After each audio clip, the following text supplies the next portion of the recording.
Good evening, everyone, and welcome to this planning meeting of Melbourne Borough Council. I am Councillor Emma Thwaites, the Chair of Planning, and I will be chairing this meeting. Just some housekeeping. In the event of having to evacuate the council chamber, please leave by one of the 6 emergency exits around the sides of the chamber. Please assemble at the far side of the front car park nearest the park entrance. Officers will be on hand to assist anyone who needs any assistance. Please put your phone to silent during this meeting. Due to some technical difficulties, this meeting will not be streamed on YouTube, but it will be recorded and uploaded to the website after the meeting. Members speaking, please raise your hand if you wish to speak and speak directly to the microphone in front of you. Please remember to turn it off once you're finished. Members voting will be by raised hands. I'd like to introduce those present tonight. The members here this evening.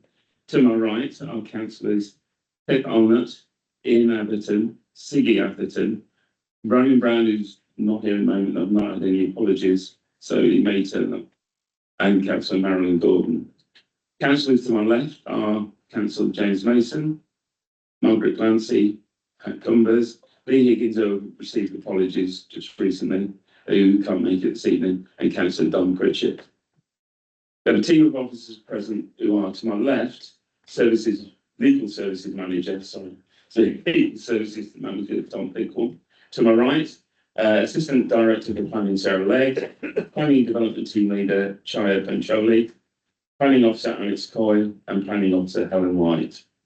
We also have our Democratic Services team present, assisting with the technology and taking the minutes, as Helen Ainge and Sarah Evans. On the agenda for this evening, apologies for absence. As I said, I've received apologies from Lee Higgins for this evening, and I've received no other apologies. I'd like to move on to the next point, which is the minutes. We've got several sets of minutes to agree to this evening. They've come forward from previous ones. The set of minutes for the 21st of November 2024. Does anybody have any comments? Would you like to propose those minutes?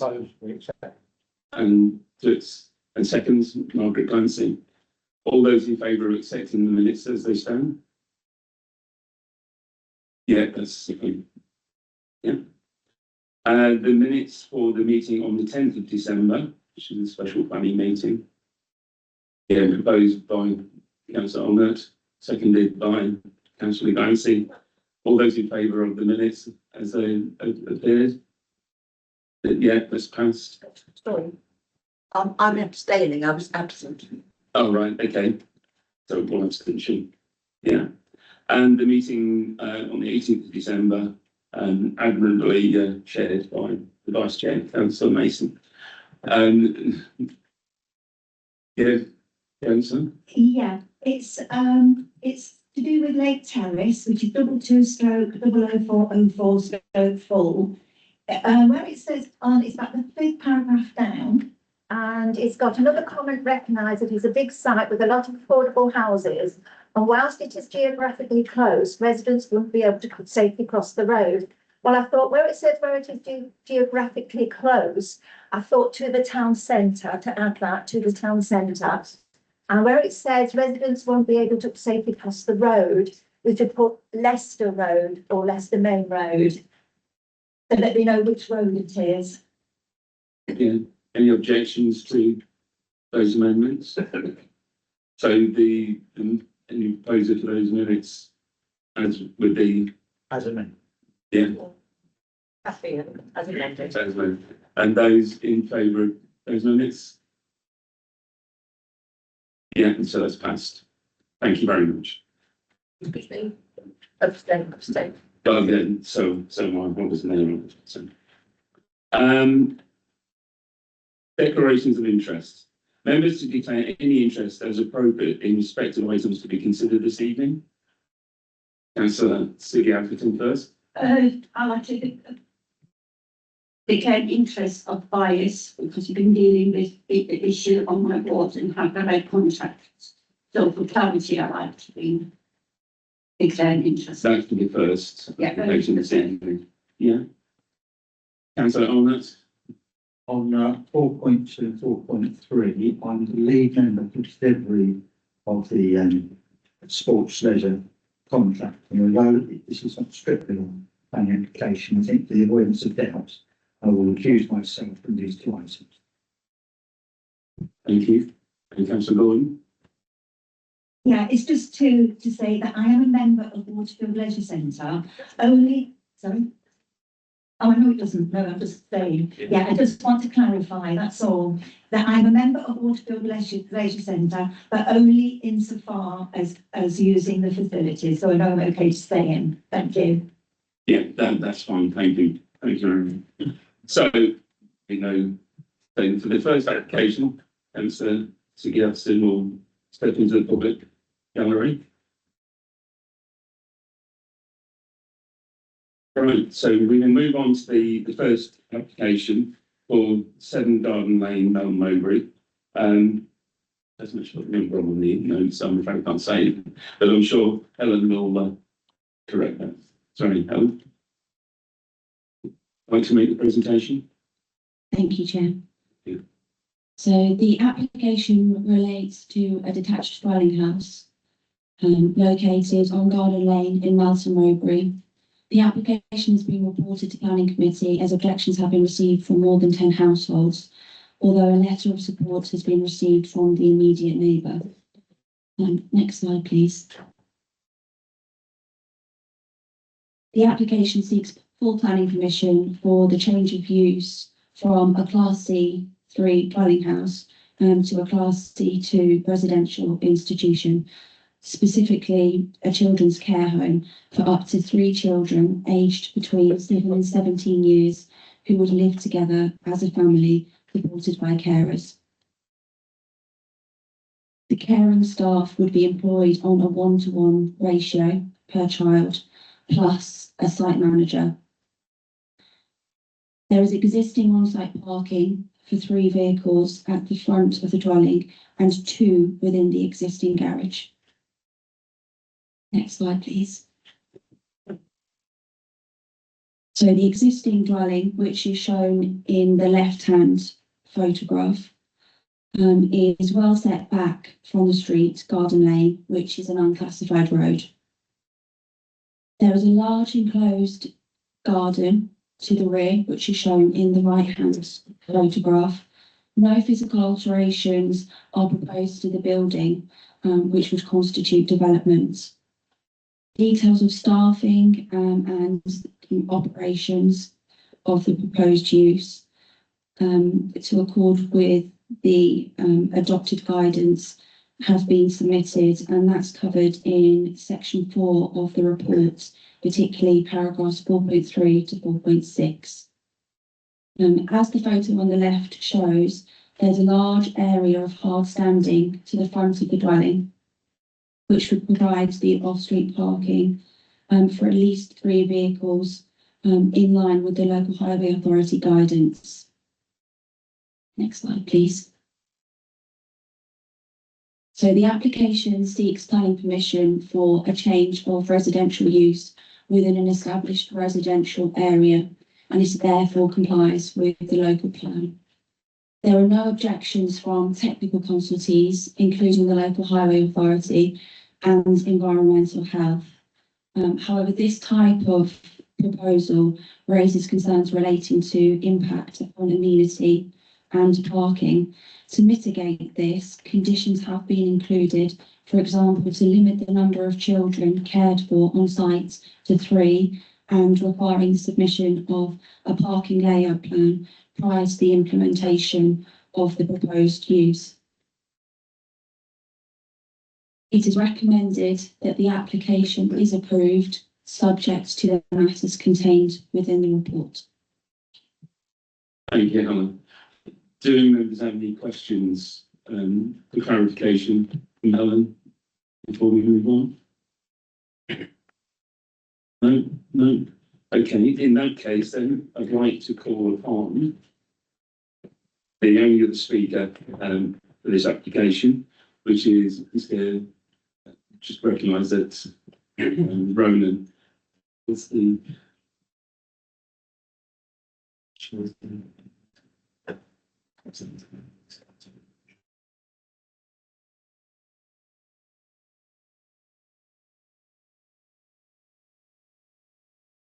What would be your views on, you missed that whole presentation, that although you were at the briefing, and so you saw most of the presentation at that point, would you be happy to stay within the meeting? Yeah, more than happy. And just apologies, just traffic coming back from Oxford. Yeah, no, that's great. Okay, thank you. So, yeah, sorry, going back to, I'd like to call upon Mr. Craig Boot, who's an objector to the application. Thank you for coming along this evening. There's a small face in the middle of the nice microphone, yeah, very nice and basic. You know, press when the red face comes on, the microphone will be active. You have 3 minutes. Tom will give you a warning of 30 seconds from the end. If you'd start closing at that point, that would be fantastic. Thank you very much, and continue when you're ready. Okay, thank you. So Garden Lane and its surrounding homes are predominantly occupied by the elderly home vulnerable residents. These individuals have voiced serious concerns about the potential rise in crime and ASB that may result if this business is established. The heightened fear of crime would severely impact their quality of life and loss of amenities. A freedom of information request regarding another care home operated by F2F has already highlighted documented instances of crime and antisocial behaviour. Furthermore, a serving police sergeant from the Leicestershire Constabulary has formally objected to this application, citing first-hand experiences and negative effects that these homes have in local communities. I also refer you to your own planning committee meeting on the April 4th, 2024, which included feedback on F2F's Evergreen House and its documented policy failures.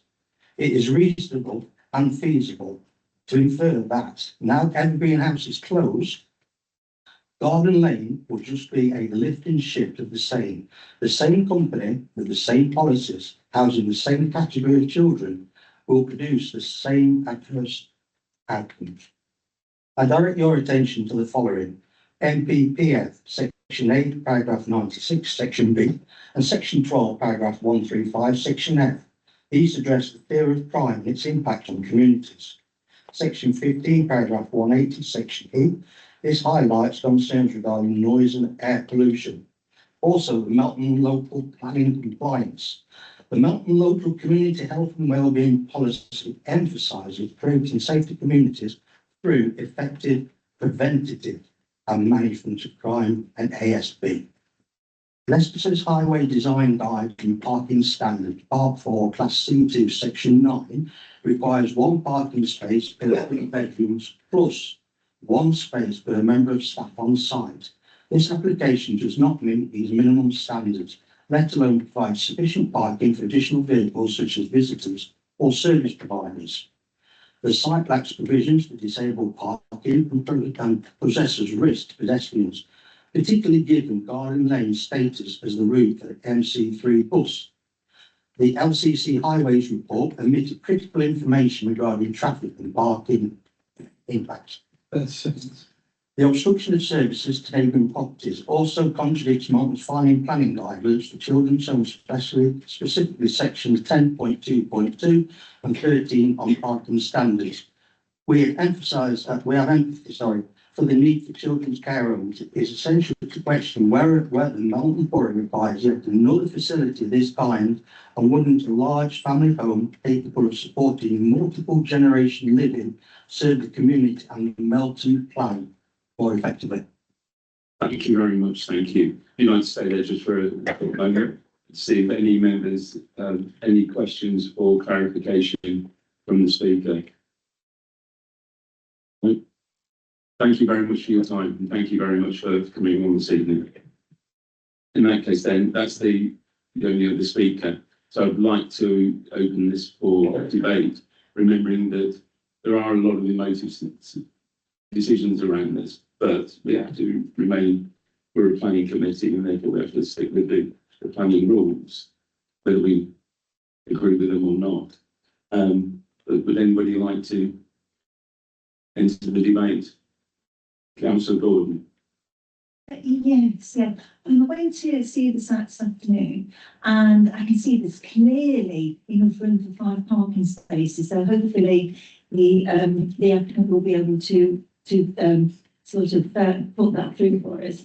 But also I was wondering if the applicant could have a word with the church there, the Mission Church, to see if they could use their car park for the families that arrive to see the children.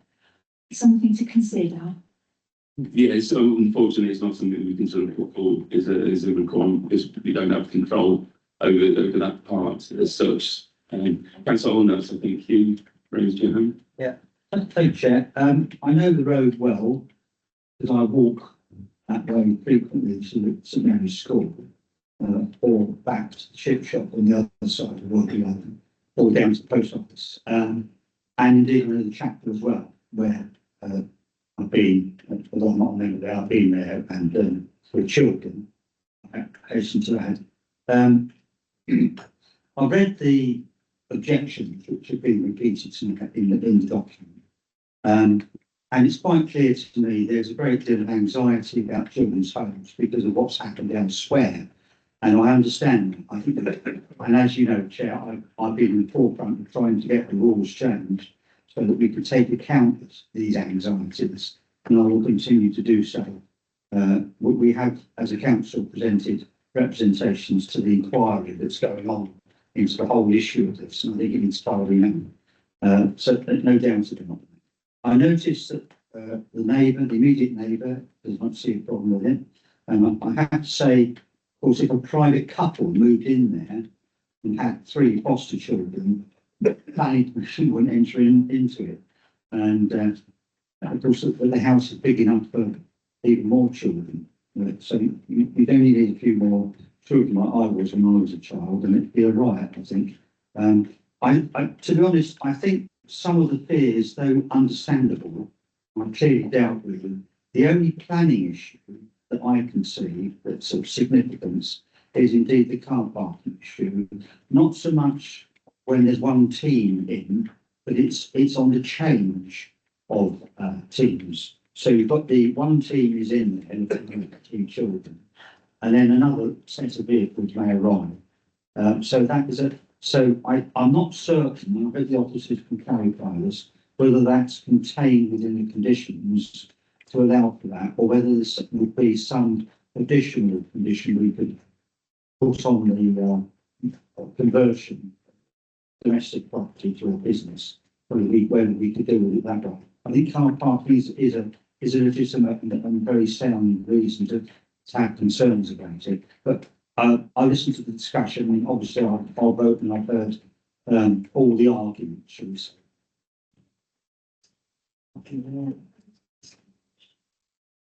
Yes, Alan. Thank you, Chair. So yes, Councillor, just in response to that, so within the guidance document on children's care homes that we have, it does accept that the level of parking for a children's care home would expect to be more than would be required for a dwelling house of the equivalent size. So this is an existing 6-bedroom dwelling house. The proposal is for a care home for 3 children. Highways have said that 3 parking spaces would be acceptable. And when I've looked through the highways design guide, I think the objector who spoke mentioned the need for 3-bedroom spaces, sorry, a parking space per bedroom space, plus 1 space for each member of staff and staff. That actually relates to a nursing home. And then rather than a children's care home, because there's no specific guidance for a children's care home. So it's considered that the existing 5, including the 2 in the garage, there's potential to provide at least 4 at the front of the property within the existing garden area, and that's what that condition proposes to do. It proposes to require the applicant to submit a parking layout that is acceptable prior to the change of use taking place. And it also needs to be mindful that the site is located within Nelson, where public transport, travel by bike, travel by, on foot, are also options available for staff members working at the care home. So, Chair, all right, so just to be clear about this, that condition has to be fulfilled, otherwise they will be. Okay, that's reassuring. Yeah, I mean, I would like to, sorry, just maybe add something to that in the fact that the appearance of the frontage isn't changed within the house. So it's obviously changed, moving some of the garden would be the obvious choice to make more parking spaces. But presumably it didn't change the appearance of garden lane. Is that something that's possible or not? Yeah, so we don't know how they would provide the parking spaces on the site frontage at this stage. That's what the condition is for, but it's likely that they would be able to provide it without significant changes to the existing boundary treatments, which is mature planting in part. So sorry, and then Thank you, Chair. I just want to go back to the Red Mile proposal and indeed the decision from the inspectorate following the appeal, because I think it's relevant to some of the points that were made this evening by the local community representative. It was me indeed that raised the antisocial behaviour problem at that one, and the inspector, in his view, decided that it was no different to having a family move in with a similar number of children who may themselves be unruly, and therefore it should carry little weight in planning decisions. They also went on to say that having a children's home in Redmile, given the concentration of children's homes in Redmile, given that that particular one was for 2 children, not 3, should also carry a little weight, and that it was more important that we find homes for these disadvantaged children. So whilst I have a lot of sympathy with the planning inspector has already overturned one decision that we made on those very same grounds. thank you, Councillor Brown. Thank you, Wayne. Yeah, they did. Yeah, again, I have plenty of sympathy with walking, not in a sector, walking in a similar sector, dealing with people with learning disabilities. I have every sympathy with the car parking situation, etc., because you want to have 3 staff at times, probably 3 switchovers and 8-hour shifts a day. The young people themselves will probably have various challenges that need to be addressed, etc. So you will see all the vehicles and stuff on. But basically, following on from what colleagues have said prior to that, is that from a planning perspective, it's going to be very hard to refuse it. But recognising was parking is one issue, the other issue is how well it's managed, etc. And the other thing is you're going to see a lot more of these care homes because, unfortunately, young people are not looked after as well as they should be. And there's a national crisis that's out there, and these young people have to go somewhere, etc. And I see this in my day-to-day work. And it's about how well the organisation, the company that manages, because there's big money to be made out of this, talking millions for etc. And that doesn't take away the fears of the residents and the antisocial behaviour, etc. And it's a pity these sorts of things weren't properly licensed in law, because then you could shut them down if they became a problem, etc. That's going to be very, very difficult. So I looking at it, I think it's going to be very difficult on a planning reason to refuse it. And I don't think there's anything else you can condition on other than parking, because we can't condition people's behaviour, etc. So unless somebody has got some sort of policy or legislation or something that's going to overturn this, because I do see it, on a day-by-day basis.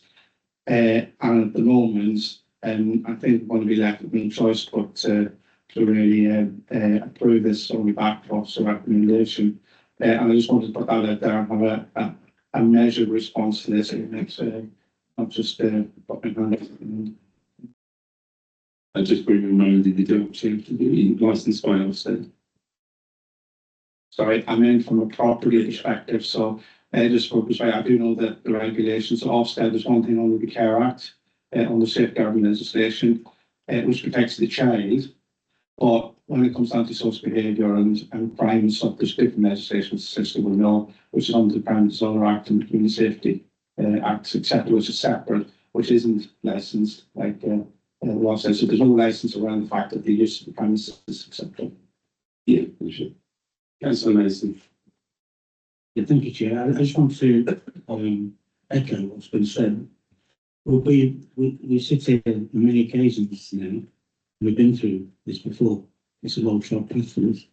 I do, again, understand the anxieties of the community. I've read the Ofsted reports for the applicant, and so far all I can see is good. And in some cases outstanding. Let's hope that continues with this care home. We'll find that it is acceptable. Again, I always on these occasions, when I get placed in a rock and hard place, I'm always placed in a rock and hard place on these. I look at it and I take Councillor Atherton's view that if we refuse this and went to appeal, will we win it? Have we got a chance of winning it? And I've been backwards and forwards through appeals in various other areas, maybe one in Durham, etc., whereby there's little weight placed on the fear of crime, because apparently the fear of crime has to be evidence, and an inspector will not take any major weight of fear of crime unless it is evidence, and I can't find any evidence in this area. And I have to say that I do, if I can't find a reason to refuse it on any policy, and I can't. That practice that this people in this table would know that if I can't find the metrics or the statistics to prove or disprove anything, then I'm afraid I'm finding it very difficult in any respect to turn this one down. Yeah, I don't want to come back on the Ofsted issue, because it's clearly something that weighs with the objectors greatly in the Redmond problem. But to the Redmond and other places in the area of the Beaver estate is that it was multiple children's homes. And when we tried to engage with Ofsted, they tended to push back and say it's not our problem, which is why we, as a council, have engaged with the review that's going on. Because as a planning committee, we don't have the tools to turn it down in terms of the objective of life is to turn it down. And nobody else wants to address the problem. If these children's homes were better monitored by Ofsted in the future, and they had the powers to revoke the licence, I think we'd all feel a bit happy, because at least we know that if something went wrong, there was some sanction. And that's the position we find ourselves in. As Councillor Mason said, we're between a rock and a hard place. But I draw solace from the fact that it is one home with only 3 children, and that gives us, I hope that will give some reassurance to the objectors, because they've got some justifiable fears, I understand that. But this is not Redmond. This is not Redmond, not by a long shot. Any of the Councillor Glancy? Yes, I share the view of other members here. It is frustrating that we have no tools in our box to be able to do something about this in the current situation of the children's homes. I totally understand the anxiety of local residents, but we have little or no avenue to refuse this application. And we, as I said, we have no evidence to support a refusal. We tried that once. Basically, I think probably test the case and test the future, which in actual fact showed us that there's very little that we can actually do. So personally, I'd like to apologise, but there is nothing we can do about this one to refuse it. But it is one home and it's been limited to 3 children, and the car parking issues will be resolved by condition. So, yeah, I say I'm just sorry that there's very little we can actually do to help local residents. But the government will be looking at this, and I just wanted to ask, has actually council looked at the need for local children's homes? So that's something that we did talk about before. I wonder if Sarah gives a nice one on that. Yeah. Yes, well, thank you, Chair. I have searched high and low for anything from Leicestershire County Council in terms of the needs assessment, which is where we would then further take that needs assessment from a Leicestershire to look at them, putting it into our plan in terms of an evidence base. But no, I can't find anything other than that the need for them, but no specified numbers, areas, anything like that.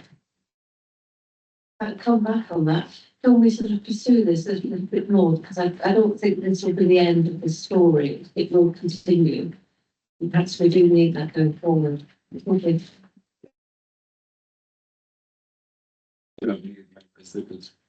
Actually, this.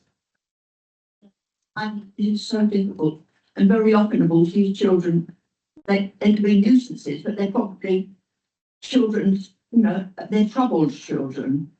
You know, a lot of them have had a raw deal, but I'm sure the neighbours, that's not going to, that, you know, that won't concern them. The only other concern I've got, really, I think there's only going to be one member of staff overnight. That would concern me, because I think in the past there have been problems with children getting out at night time and wandering the neighbourhood. And if there's only one member of staff, what are they going to do? They're going to go and find that child or whatever. Thank you. Is that true? I thought it was the 1-to-1. At all times.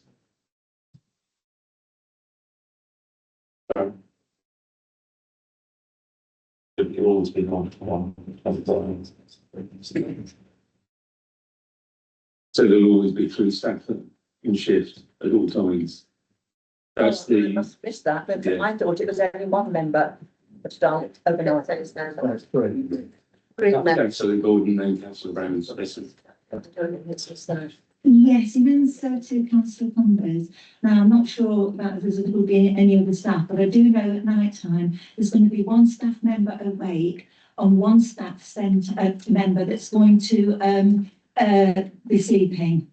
So if there's any emergencies, then obviously that one that's sleeping will get up and do what needs to be done.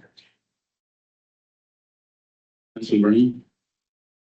Yeah, just to give you using my personal experiences that basically there's a needs assessment on for each child that'll be carried out, and then there's a protocol put in place for each home based upon the risks of that individual sharing of children. And then that's staffed up to those needs. You've got 1, 2, and 1 to 3, etc., depending on the needs, etc. And then if there becomes safeguarding issues, that's when the county council get involved and answer the question around the needs of, you know, is there a local need?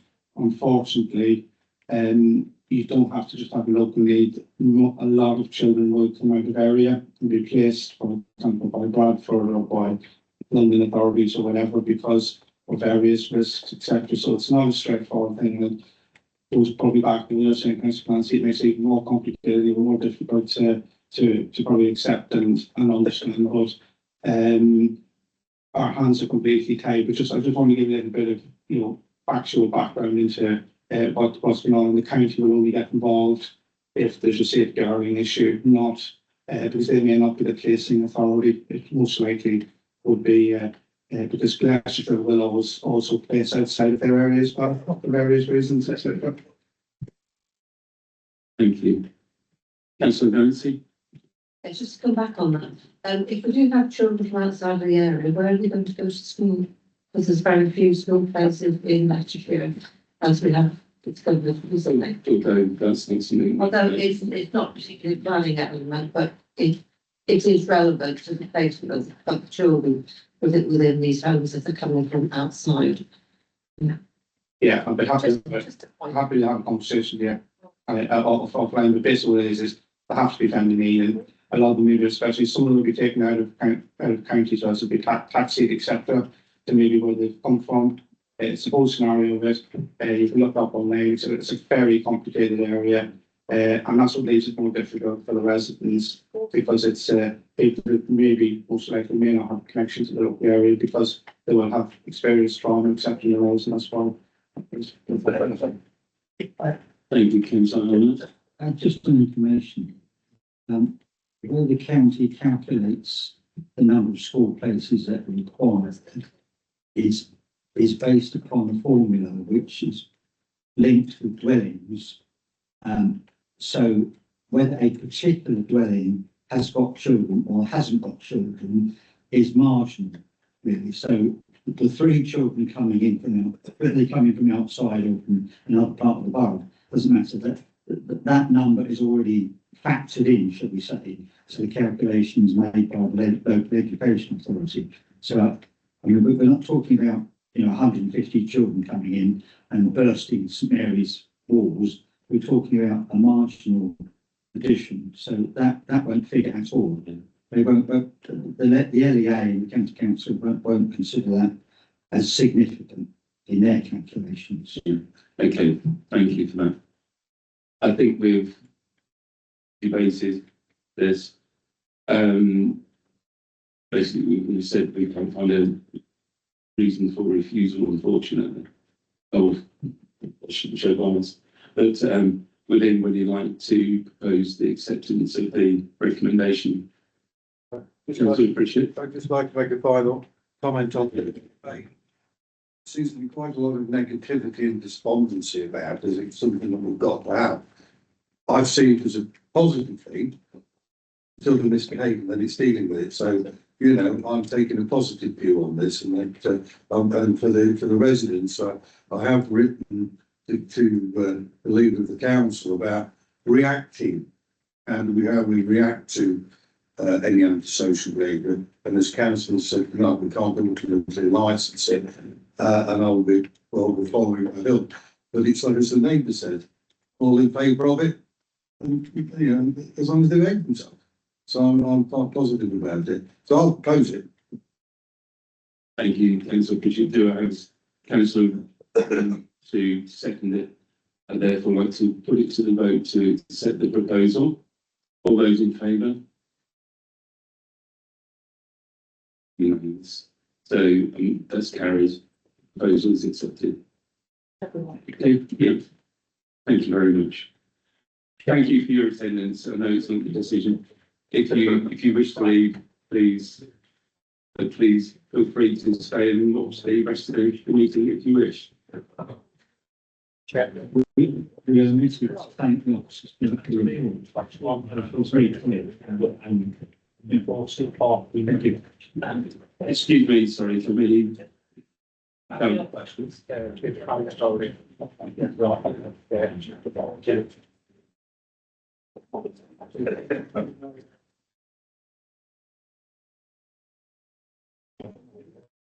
So Councillor Olas is going to stand down for the next 2 applications. Just wait for me to excuse me,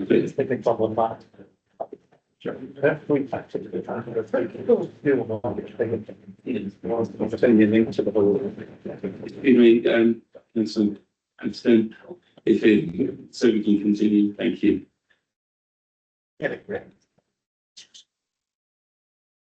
Okay, so we will move on to the second application this evening, which is application 24/01019/GTOPV, which is the Waterfield Leisure Centre on Dolby Road. I suppose I should actually go, I am the ward councillor for the sport booth, and there's any conflict within that. But Alex, if you'd like to make the presentation. Thank you very much, Chair. This prior approval notification is to the installation of 125 solar panels on Waterfield Leisure Centre located off Thornbury Road in the centre of Melton Mowbray. The reason this notification is before committee is that Melton Borough Council is the applicants for this notification. As shown on the plan on the right, the solar panels will be installed on the flat roof areas of the leisure centre to the north and south of the main building.